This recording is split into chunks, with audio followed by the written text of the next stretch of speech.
যুক্তি দেওয়ার কারণে মুসলমানের ঘরে জন্ম নেওয়া এমবিবিএস ডাক্তার তাসলিমা নাস্তিক হয়ে গেছে। এমবিবিএস ডাক্তার মুরতাদ,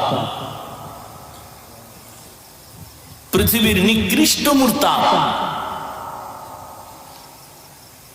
এর সাথে আরেকজন তাল মিলাইছে, প্রায় 10-11 বছর মালিবাগে ঢাকায় ইমামতি করছে। হাফেজ মাওলানা মুফতি,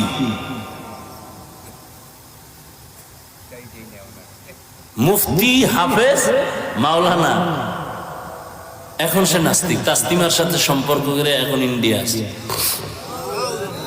সে নবীর বিরুদ্ধে ইউটিউবে বক্তব্য দেয়, রসুলের বিরুদ্ধে দেয়, নবীজির স্ত্রীদের বিরুদ্ধে দেয়, আল্লাহর বিরুদ্ধে কোরআনের আয়াত পড়ে সুন্দর করে।